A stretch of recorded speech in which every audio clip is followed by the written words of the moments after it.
There's a guy that's born August 2nd, 1984, who is 40 years old, who went to Yale.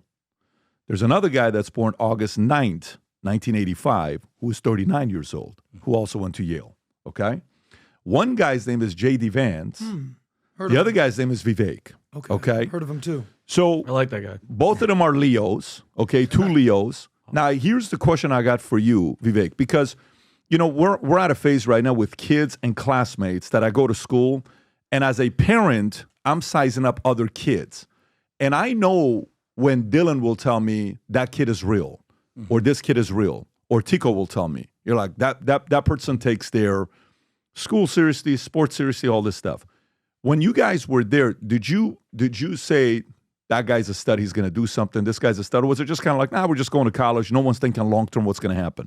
I don't think we were sizing each other up, but I think it was certainly that I thought he was a cool guy. He was good, fun to hang out with, and we used to watch Bengals games together. Bengals games? Yeah, because we're both from Cincinnati. We're both from Greater Cincinnati. Really? Yeah. So actually, even funny thing is, we didn't know each other that well. We didn't know each other till law school, but apparently, where I grew up till I was 6 is probably about a 15-minute drive, 10-minute drive from where he grew up, for where a lot of his upbringing was set in Middletown. So it's funny. So pre-Yale, were you guys friends or no? No, we didn't know each other. So only at Yale. Yeah, but we discovered So we the were fellow connection happened Cincinnati there. fans. Yes. And let me ask you this question: was there a kid more impressive than the two of you guys in the class that everybody knew or no? I'm not asking for names. You know, I don't view things in terms of these hierarchies. You know, I think especially in law school, what happened was you had so many people who were so focused on like what I call the treadmill. Right? Okay, well, now I have gotten out of undergrad. Then I've taken my LSAT. Then I got into law school. Now I'm going to, which corporate law firm am I going to work for? Which clerkship am I going to get? And there's simply running I don't think you guys are part of that, though, because both of you guys went different routes. That's right. So that's one of the things we shared in common is we could both sit back and laugh at the treadmill a little bit. Right. Like these guys, and every one of them wants to be a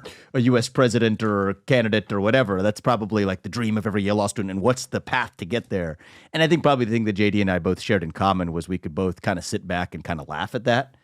For different reasons. I mean, it was just sort of a game. And you know, some of that's maturity, and maybe a lot of those people now more advanced in their lives would go back and laugh at that version of themselves too. But it was a very, largely a hyper-stressed environment where people are very worried about what their next career step was.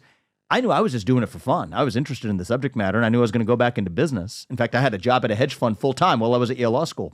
And you know, funny, most of my classmates didn't even know that, right? So I was just hanging out in law school, but I had a Bloomberg terminal in my New Haven apartment. I did pretty well. Those were some of my most productive years working at a hedge fund.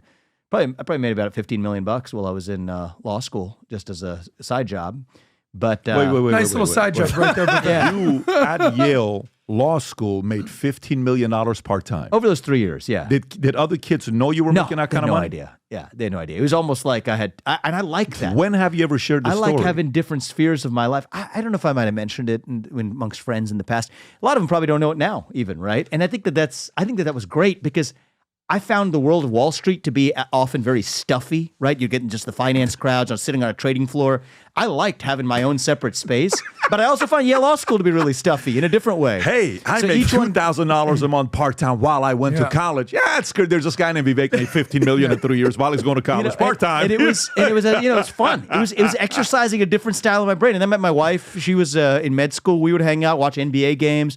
We'd go hiking every weekend. We'd fly, we'd do a lot more traveling than the other students because I had excess. Were they wondering like, how are you able to do all this stuff or no?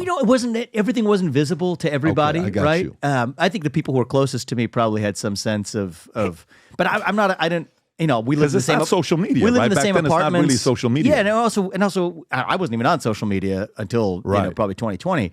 But even still, I'm not big on being super flashy about this stuff. We lived in the same apartment building as the other students, and it was great. And for me, that was good, right? So I'm somebody who thrives on having different environments. Yale was cool because it was an academic environment that was different than the Wall Street environment that I'd come from, which was itself different from, playing sports. I still picked up my tennis game, would play a lot of sports with different groups there. So I like having different groups in my life at the same time, or else you become sucked into an environment. And so anyway, back to the Yale Law School question, the environment there was it did have the character of most people, not all people, but most people were very sucked into the treadmill of what that next rung on the ladder was going to be. Yeah.